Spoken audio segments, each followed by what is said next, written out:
Selamat siang Tribuners, jumpa lagi dengan saya Mega Nugraha dari Tribun Jabar. Kali ini kita masih akan membincangkan terkait momen pemilu setelah kita kemarin disibukkan dan dimeriahkan dengan momen pemilu Pileg dan Pilpres. Dan jangan lupa setelah pemilu ada lagi pemilu Pilkada. Nah, yang akan digelar serentak di seluruh Indonesia termasuk di Jawa Barat. Nah, untuk membahas terkait Pilkada serentak, salah satu yang akan menggelar Pilkada serentak itu adalah Kota Cimahi. Nah, untuk lebih lanjut terkait apa yang akan segala hal terkait Pilkada Kota Cimahi, bersama saya sudah ada Ketua KPU Kota Cimahi, Bapak Anjar Isal Ismail.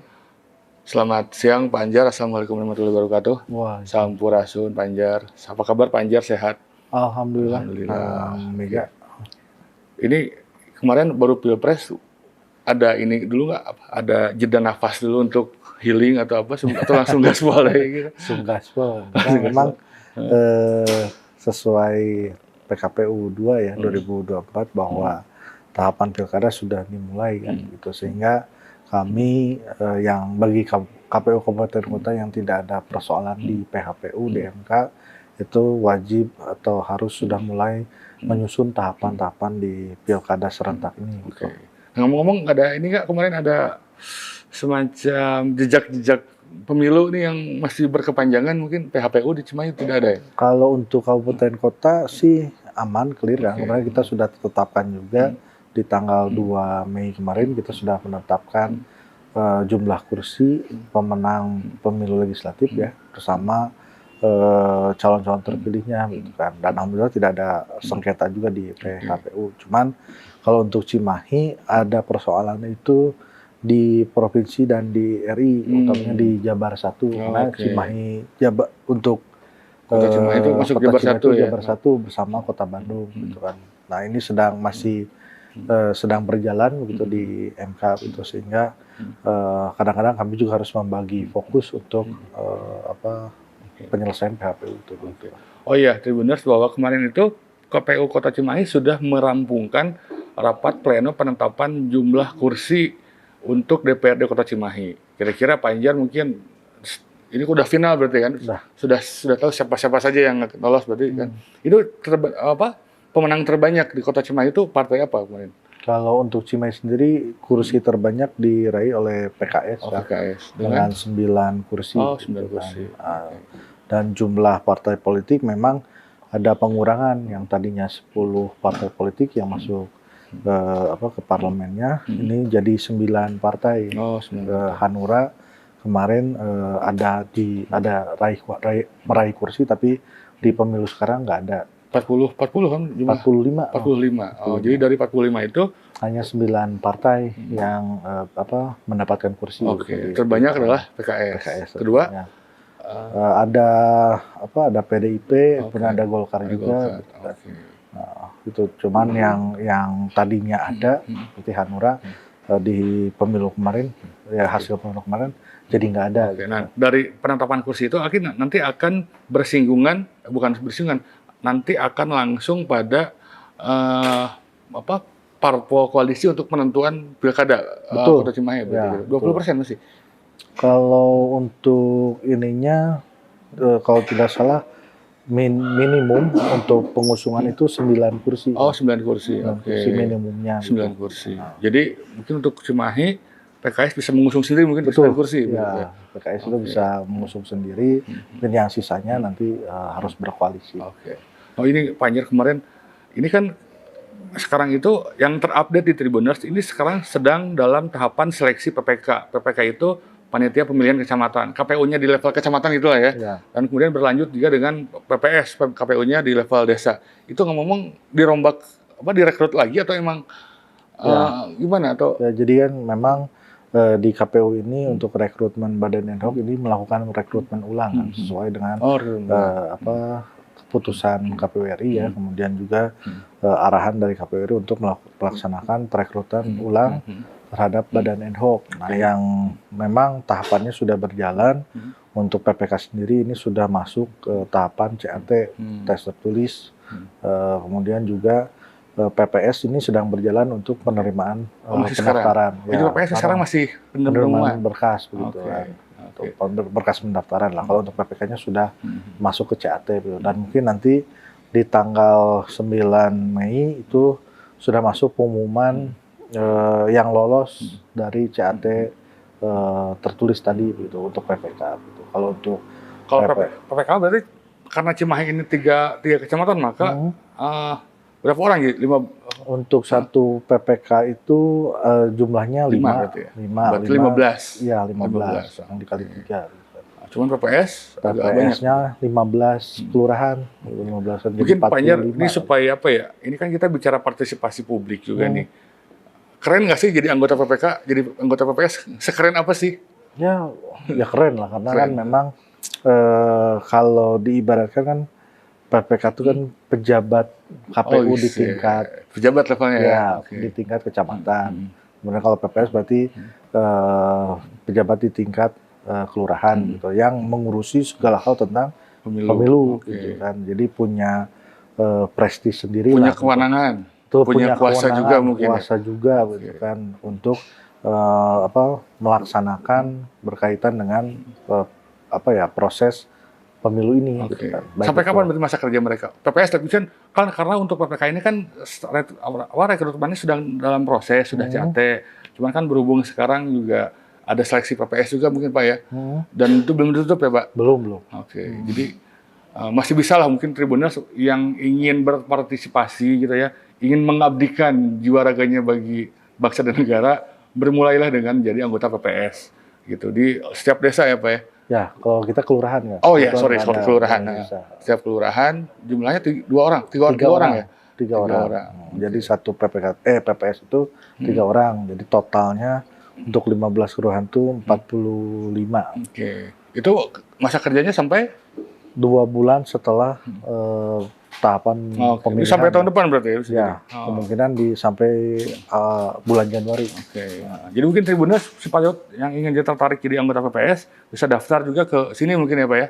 Ke KPU Cimahi atau? Melalui Siakba. Jadi melalui Siakba, nanti setelah upload berkas, kemudian muncul tanda terima kelengkapan berkasnya, berkas fisiknya dikirimkan ke kantor KPU. Jadi kalau tertarik silakan daftar aja teman-teman Tribuners. Kapan lagi untuk bisa mengabdikan jiwa raganya untuk bangsa dan negara dengan jadi anggota PPS, karena masa kerjanya juga cukup lama sampai tahun depan mungkin gitu. Honornya berapa mungkin Pak? Kalau untuk honor cukup lah ya? Sampai saat ini masih samalah dengan pemilu gitu kan, yang honor pemilu kemarin. Cuman mungkin nanti kalaupun ada perubahan menunggu keputusan dari KPU RI gitu, terkait dengan honor badan ad hoc. Tapi yang pasti saya pengen penegasan dulu Pak Anjar bahwa jadi anggota PPS itu keren ya? Keren. Kami pun Bapak Ibu komisioner di KPU Cimahi pun banyak yang berangkat dari badan ad hoc gitu kan. Sebelumnya mungkin ada Pak Yosi yang sebelumnya dari PPS, kemudian saya sendiri sebelumnya dari lembaga sebelah dari staf Bawaslu, kemudian pernah jadi Panwascam juga sama badan ad hoc juga. Yang alhamdulillah dari pengalaman tersebut bisa menjadi bekal kita begitu untuk berlanjut ke tingkat yang lebih tinggi. Oke, balik lagi ke soal tahapan. Ini kita sudah masuk ke tahapan pilkada berarti Pak Anjar ya?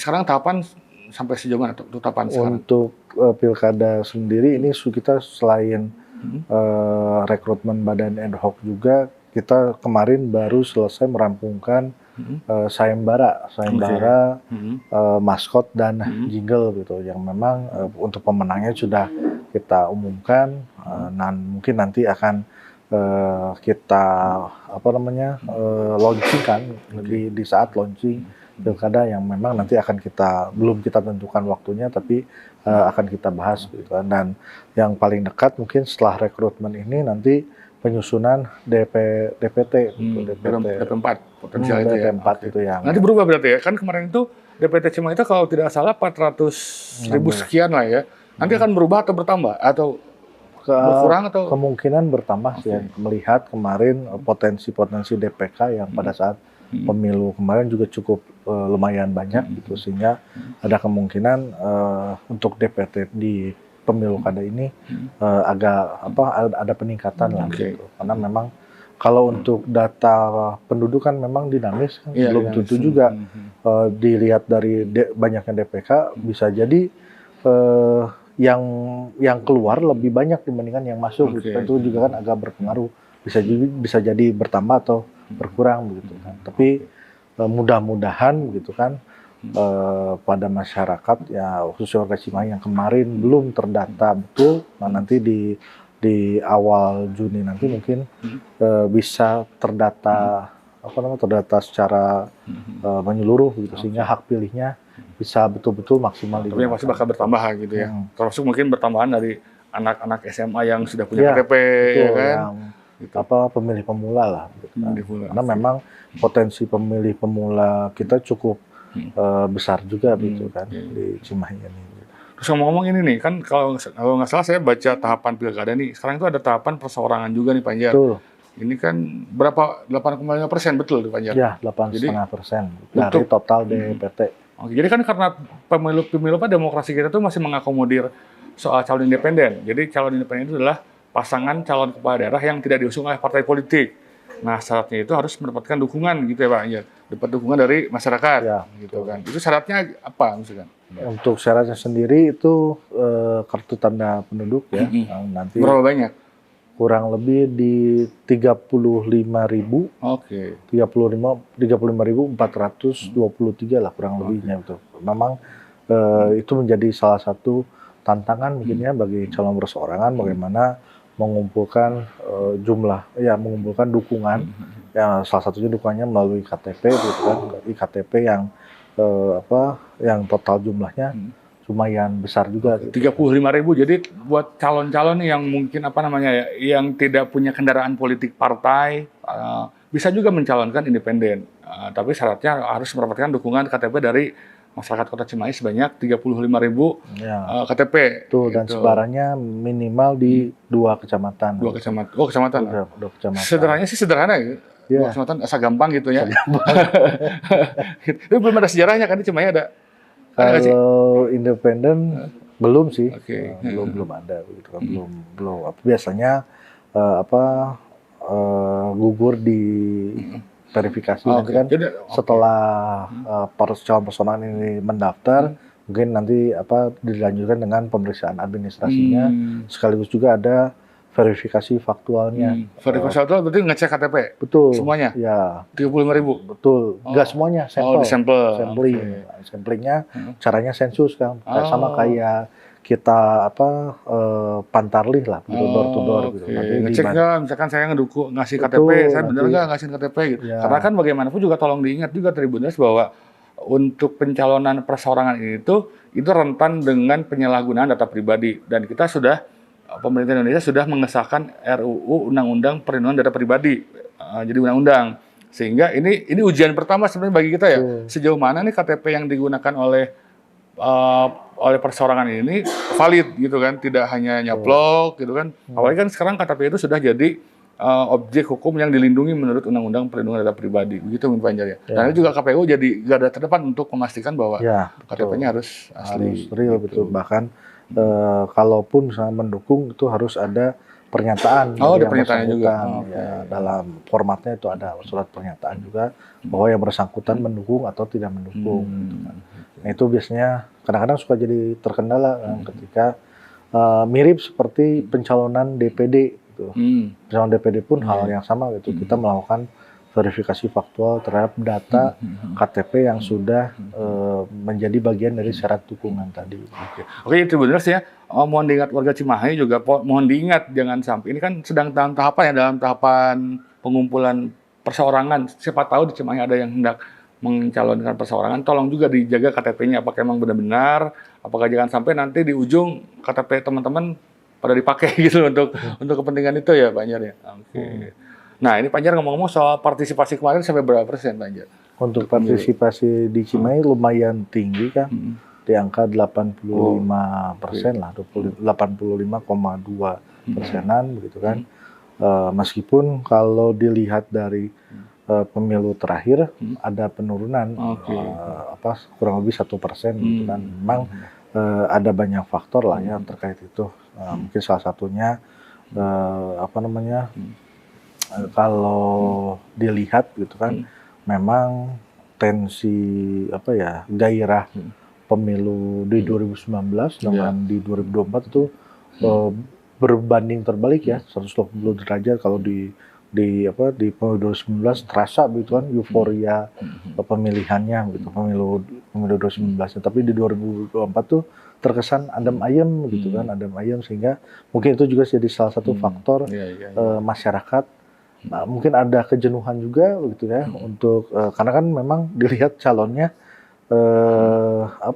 mungkin di diri para pemilihnya mungkin belum sreg juga dengan para calon-calonnya, walaupun ada tiga calon ya, 3 paslon gitu kan yang kemarin maju gitu. Oke. Gitu sih. Ya, mudah-mudahan mungkin karena berhubung pilkada ini lokalis banget itu ya, lokal banget antara si calon dengan warga juga pasti bakal saling mengenal. Ya, diharapkan juga mungkin bakal meningkat juga ya kan ya. Betul. Gitu. Dan mungkin ada nggak sih menurut Pak Anjar, kenapa sih kenapa sih warga Cimahi harus ikut pilkada? Ya tentu keharusan, bukan kewajiban, tapi harus terlibat itu karena memang apa yang dilakukan dalam atau suara yang diberikan oleh masyarakat Cimahi itu ya tentunya akan berpengaruh terhadap kebijakan-kebijakan yang nantinya oleh calon terpilih dikeluarkan gitu. Sehingga kalau kita salah memilih atau tidak menggunakan hak pilihnya pada saat pemilu kada nanti gitu kan, apa yang menjadi harapan masyarakat gitu kan, ketika tidak dilaksanakan, si masyarakat ini tidak boleh juga dong menuntut toh hak pilihnya tidak digunakan gitu kan. Makanya oleh karena itu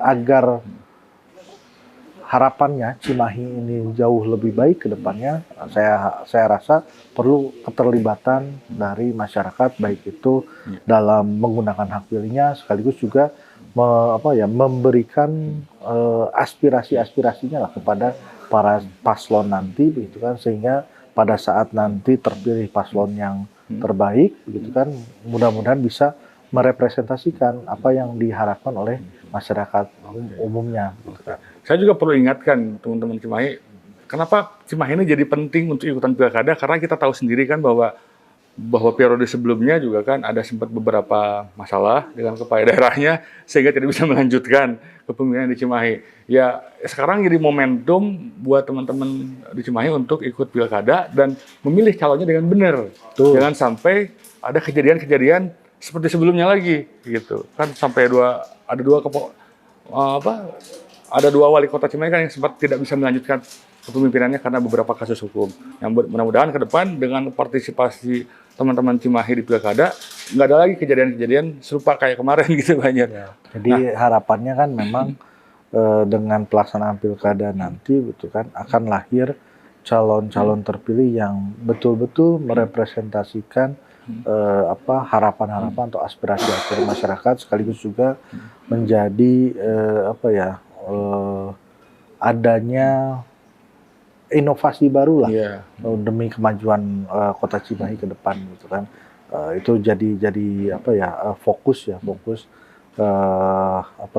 yang perlu mungkin dipikirkan oleh seluruh masyarakat Cimahi, termasuk saya sendiri sebagai putra daerah juga dalam menentukan nanti menggunakan hak pilih itu harus betul-betul melihat kinerja. Kalau memang yang bersangkutan pernah menjadi anggota legislatif atau pernah mencalonkan diri sebagai pimpinan di lembaga-lembaga lainnya begitu kan, perlu kiranya melihat rekam jejaknya, kemudian perlu juga mengetahui visi misinya seperti apa pembaharuan apa yang ingin dibawa oleh yang bersangkutan. Saya rasa itu menjadi salah satu poin pertimbangan nanti ketika masyarakat menggunakan hak pilih datang ke TPS. Jadi jangan sampai datang ke TPS itu jadi hanya untuk menggugurkan tugas saja gitu kan. Saya sudah memilih, sudah nyoblos, sudah aja tanpa mengetahui visi misi si calonnya, kemudian program apa yang nanti ke depan bisa dibawa, pembaruan apa yang bisa dibawa oleh yang bersangkutan gitu kan. Jadi saya harapkan betul-betul bijak dalam menggunakan hak pilih gitu kan. Itu karena memang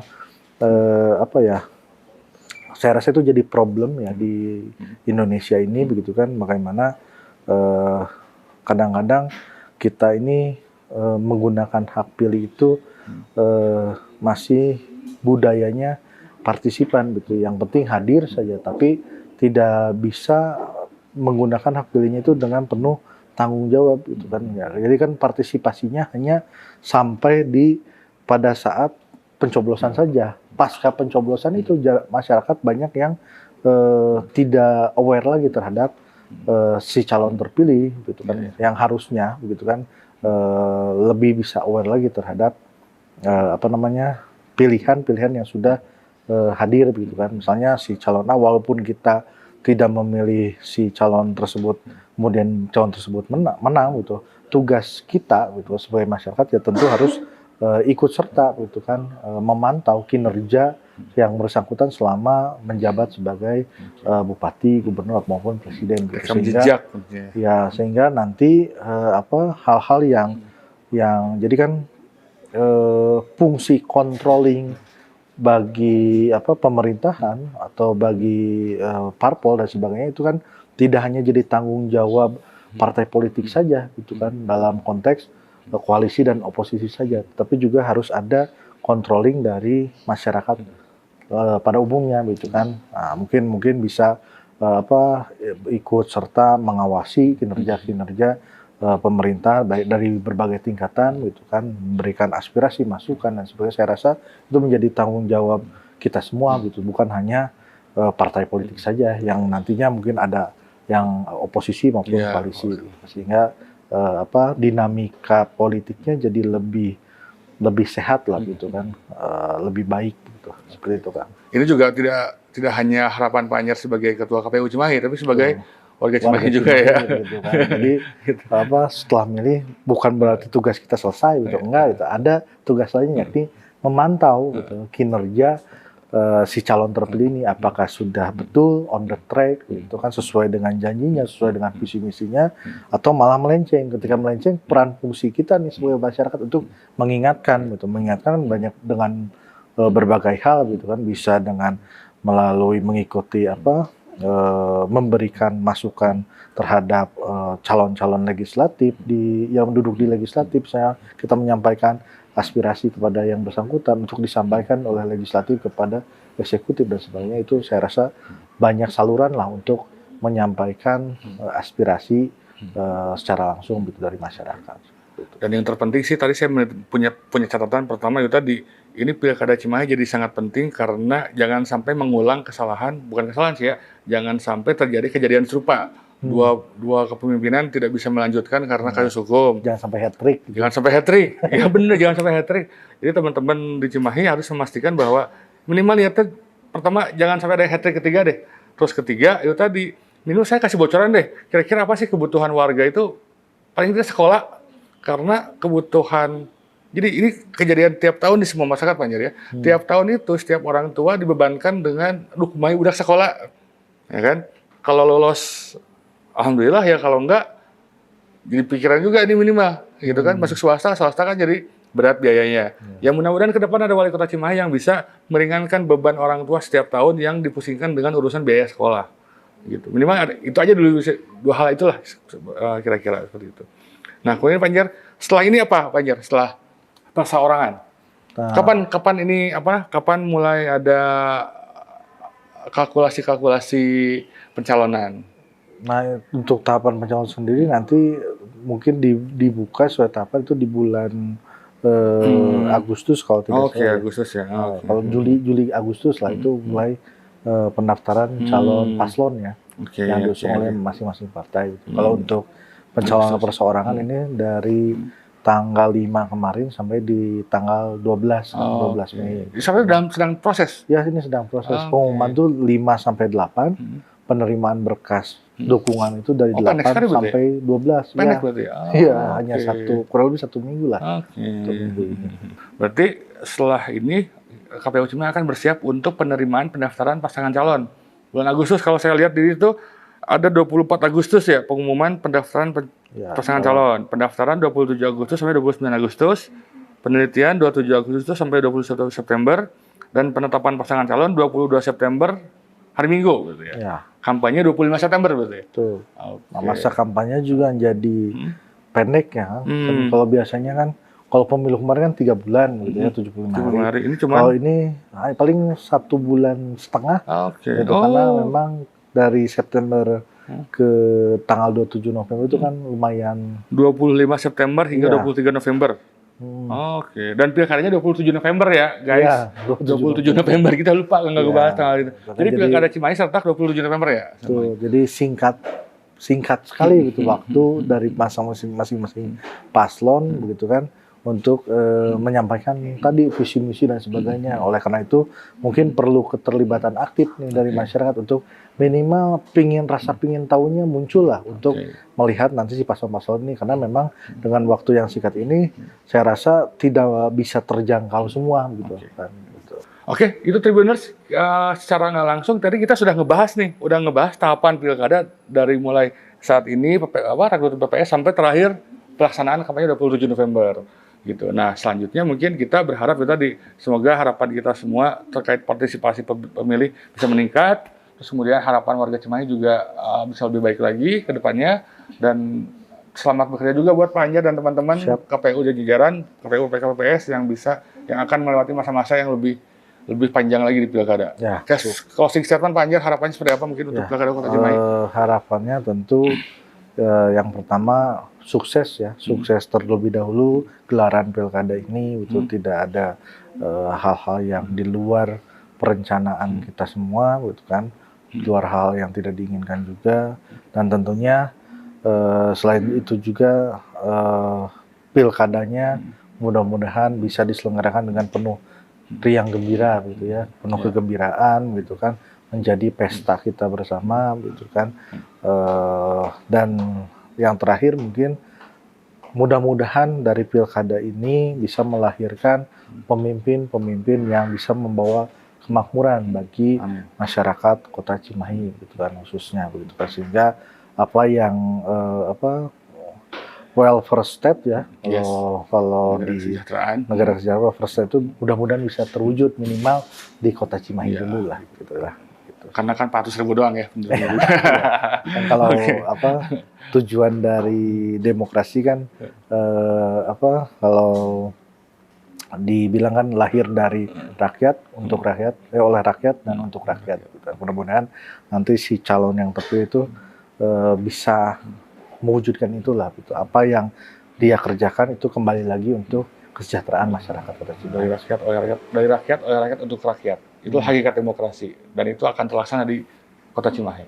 Sampai ketemu lagi di lain waktu Tribuners, obrolan terkait pemilu. Sampai jumpa. Assalamualaikum warahmatullahi wabarakatuh.